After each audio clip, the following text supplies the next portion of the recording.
So moving on to number 9, they're asking us to write these two fractions as like fractions to see if they're equivalent or not, meaning is 3/9 the same amount as 4/8?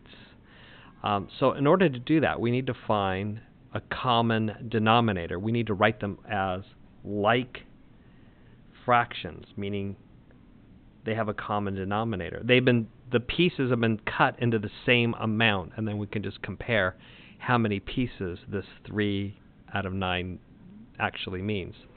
So here we need to find our least common multiple between 9 and 8.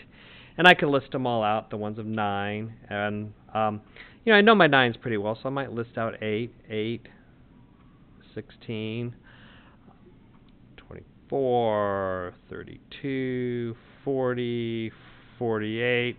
And then I happen to know I'm going to get to 72, which is 8 times 9, 8 9 times. So my least common multiple is 72. And you might need to do the factor tree trick or actually list them all out. So I need to rewrite, and you're going to probably need to use scratch paper to do that. 3 over 9 as a fraction with a denominator of 72. Meaning I'm going to take a shape like this. Instead of it being cut into 20 pieces, it's going to be cut in 40. But in this case, the shape's cut into 9. I'm going to now cut it into 72, and I'm going to see how many I have out of 72. So what I have to do is multiply the denominator by a number to give me 72. And I have to know that's 8. So what I do to the denominator, I also need to do to the numerator. And 8/8 is equivalent to 1. So I'm multiplying 3/9 by 1, so I'm not changing its value according to the identity property of multiplication. If you multiply a number by 1, you don't change its value. 8 times 3 is 24. Okay, 24 now. 4/8.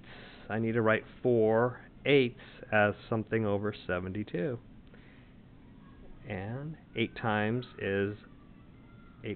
9 gives me 72.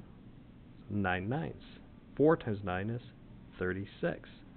So I can see that 4/8 is equivalent to 36 70-seconds, and 3/9 is equivalent to 24 70-seconds. So the 4/8 is actually larger.